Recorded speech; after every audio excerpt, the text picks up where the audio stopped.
In this video, we're going to cover the final part of the floor pan installation.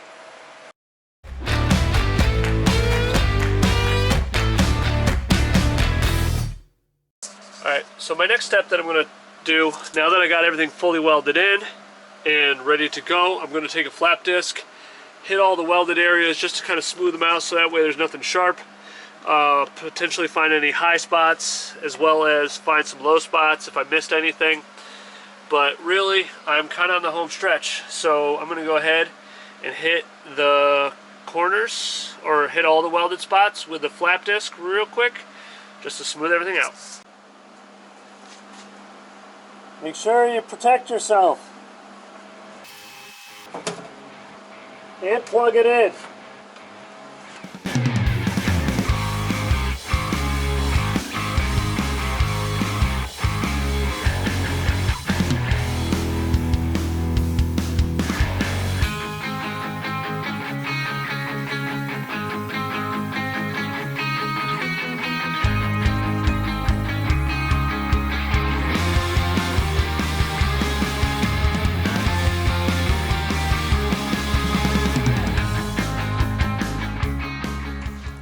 Okay, so what I've done off camera was go ahead and vacuum and clean all the seams with alcohol, where I'm going to be putting my seam sealer.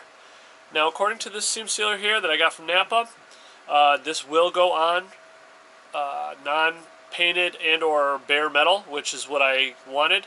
Some seam sealers I've read don't recommend it. This one does, however, so I'm going to go ahead and put it on bare metal. Reason I'm going to go ahead and put on bare metal is because I want to go ahead and do all the painting at once instead of paint, do the seam seal, then paint again. So this kind of saves a step, and I believe this goes on gray. So then that way at least I can get a nice even coat over everything.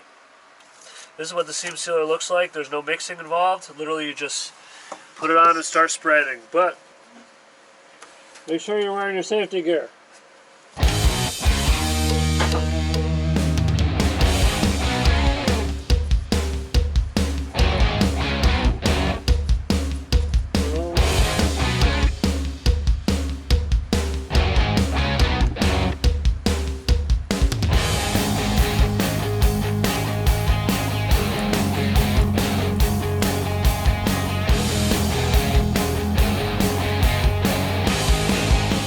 So the driver's side is done. About to hit up the passenger side.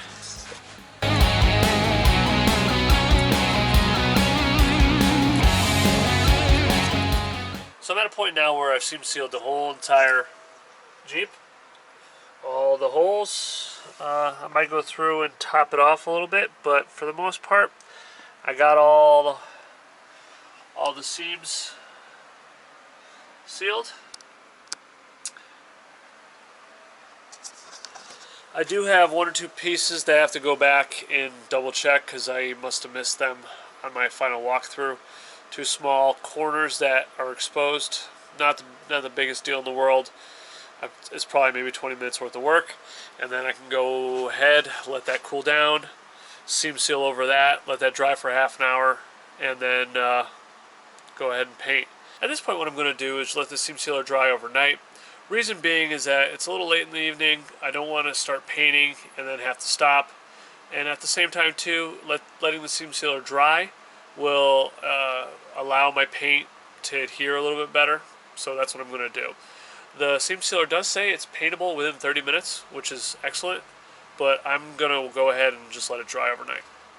Okay, so now that everything is dry in terms of the seam sealer, I'm going to go ahead and paint this. Now, I'm going to preface this by saying I'm not going for show quality painting. I'm using some Rust-Oleum.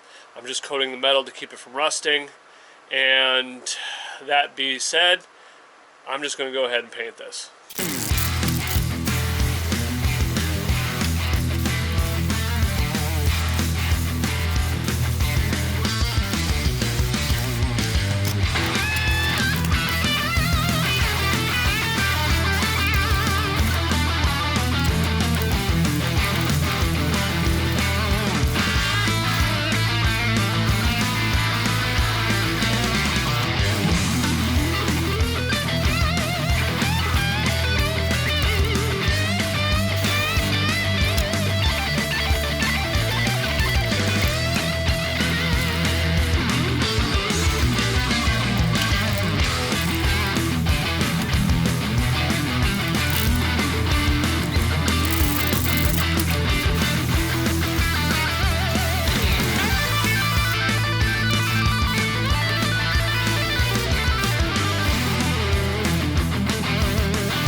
Okay, so now I've got the inside painted. It's relatively dry. It's actually pretty dry to the touch. I'm going to go ahead and go underneath the rig and start shooting some undercoating. Now, what I haven't shown you right now is I went to some of the bigger spots or the bigger gaps that I found and seam sealed underneath the rig. I didn't really want to show that because I'm not too proud of how it came out, to be honest with you. So what all I'm going to do is really, like I said, I went through, I hammered the metal together, the old metal to the new metal as best I could. I seam sealed any of the bigger gaps and anything that would hold, you know, had an upward lip that would hold water. I sealed that. So now, like I said, I'm going to do is get under the rig and start shooting the bare metal and welded areas with undercoating. Okay, we got some popcorn. Just kidding. So this is just a part of the foam I pulled out of the passenger side sill and rocker area. Once again, a big mistake on my part. If you look at that, that literally just held the moisture against the metal and rusted it out prematurely. So don't do what I did, alright? I still have to do the driver's side, get rid of all that stuff too. But another day, another time.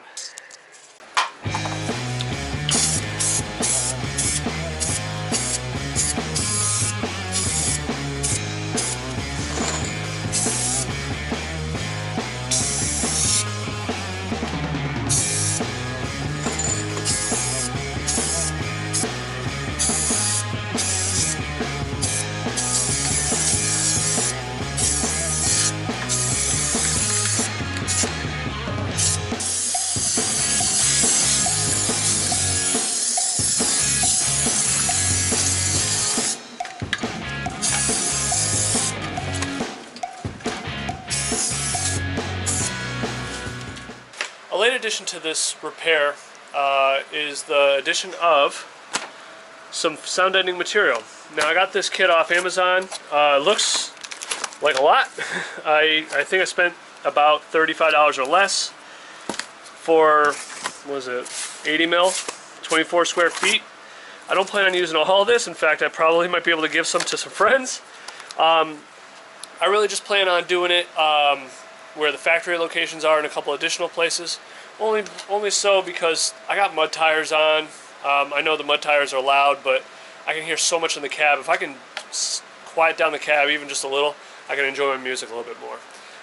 It's not the biggest deal in the world. I'm not, like I said, I'm not planning on using a whole bunch. I'm just going to kind of pick and choose and put it down and hope for the best. So this here is a very loose interpretation of what I want to do with a sound deadening material. Now, I'm not an audiophile. I'm not trying to get the best, audio quality in the world. I really just want to cut down on some of the road noise, maybe dissipate a little bit of the heat, and that's kind of it, and insulate the noise a little bit. Like I said, I'm not trying for decibel level. By no means am I an audiophile. This is just kind of a comfort thing. So for the setup of the mats, really, I'll be 100% honest, I don't feel like cutting this crap. It looks like most of the factory stuff were literally rectangle plates just put in random spots. I'm just going to double down a little bit on that. I'm not looking to cut. I'm not looking to be precise. I'm just laying it down, making the sheet metal a little bit more dense so the noise doesn't come through. No way am I a professional at putting down Dynamat or sound deadening material. Dynamat's trademark. This is just what I've used in the past. Once again, I use a lot of heat and some pressure, and I don't get crazy into rolling super hard. I just kind of lay it down, let the adhesive do its thing, heat it up just to kind of accentuate the adhesive, put a little pressure on it. I usually use a roller. I don't know where my roller is, so I'm going to go ahead and just use a hockey puck and some pressure with my palms and just spread it out the best I can.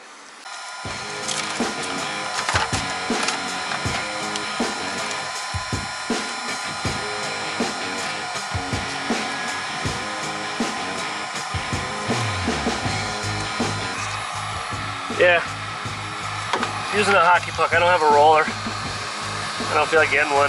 So I'm just going to try to heat it up the best I can, lay it down, form it the best I can, and call it a day.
Side one.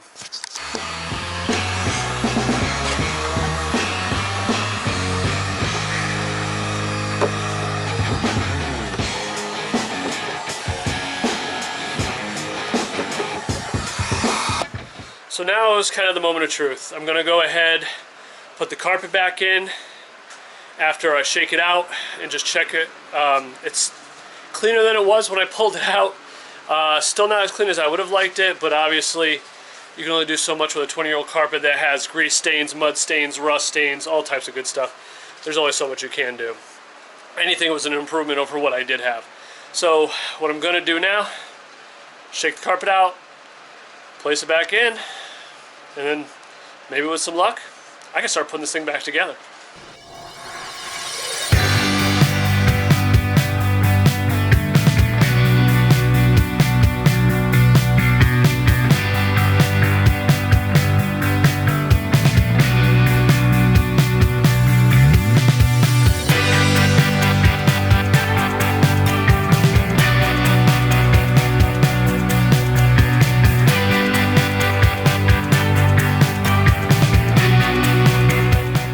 Alright, carpet is back in. Everything is for the most part where it needs to be. I'm going to go ahead, try to put the trim back, or the best I can, put the trim back. So that way I can get the seats in here. But what I'm going to have to do, because I have some new metal in places, re-drill some holes because I replated some of these sills. And some of the holes aren't going to be there for the harness or the trim. So I'm going to go ahead and do that.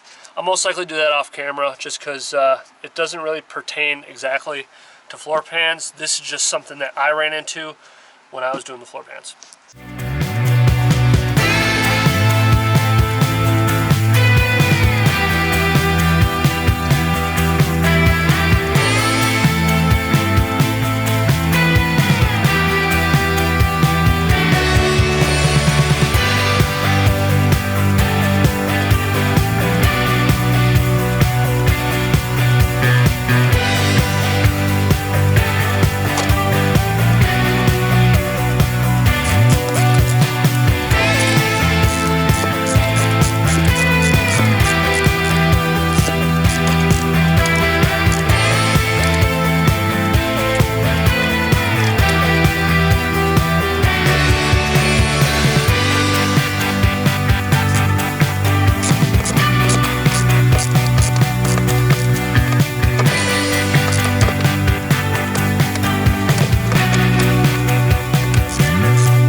So for the most part, everything is back together.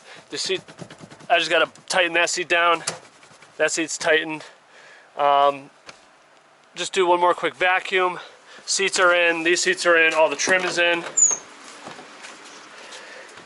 Gotta wire up the CB.